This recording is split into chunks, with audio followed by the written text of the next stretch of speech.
trend cough. Why? And have we figured out why it happens? And why does it only happen with tren acetate? Because that's what it seems to be. Okay, yeah, I want to answer this question real quick too. So this is addressing any injectable oral steroid, okay? You can get trend cough from anything you inject, especially the oil-based steroids. Why? Or I'll say pretty much exclusively the oil-based steroids. You know why? Because and this happened to me with testosterone, okay? I have a testosterone script along with everything else, you know. But here's the thing is that when you inject, especially if you're using these daggers, I don't use that either. When I inject my testosterone, I either use a 29 gauge insulin syringe, half inch, 29 gauge half inch, or if I'm doing, and that's for every other day injections, or if I'm injecting every day, I'll use a 30 gauge 5/16. There's no scar tissue.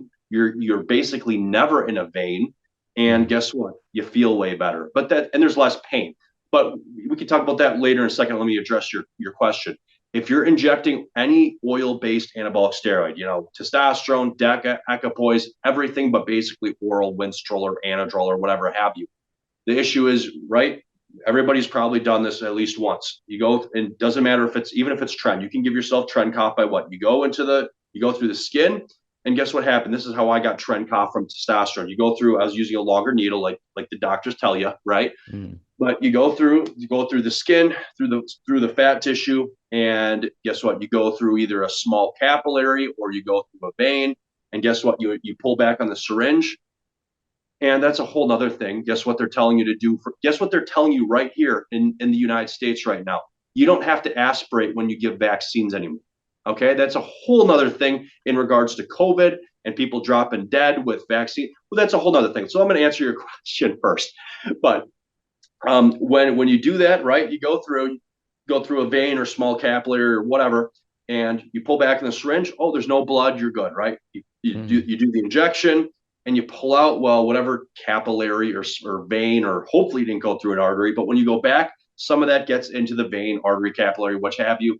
And guess what? The oil gets in your bloodstream, and guess what? You cough it up, it comes out your lungs. You have the notorious feeling of sand or ants crawling around in your lungs. So what's giving you the trend cough? Why is it this happen? You know, this can happen with any oral anabolic, but guess what? Whenever you take trend, this happens. Sometimes rarely it doesn't, but why does it happen with Trenbolone?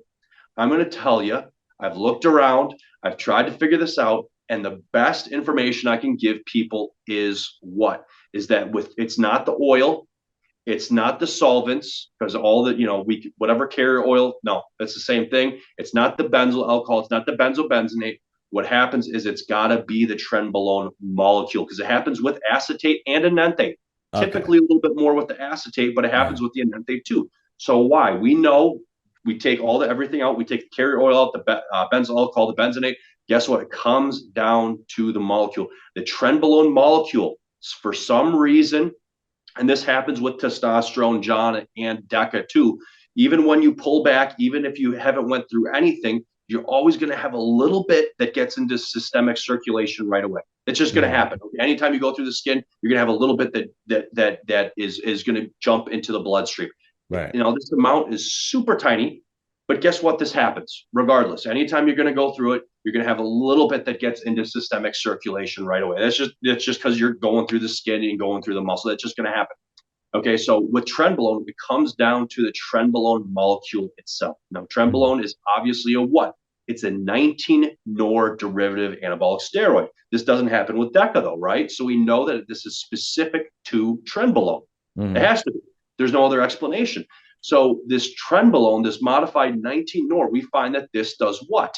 Even that minuscule amount, and this happens with testosterone injections too, like I just described, but that minuscule amount, when that gets into the bloodstream, that's enough to cause the lungs what? To cause irritation, to cause that sand or ants. It feels like sand or like ants in your lungs, and cause you to attack your thing. Now, guess what? You notice sometimes it's way worse, and sometimes it's not as bad.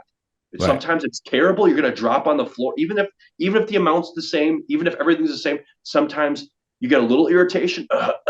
Right, exactly. And sometimes you're going to drop on the floor and wait for the ambulance. Yeah, that's the truth. Yeah.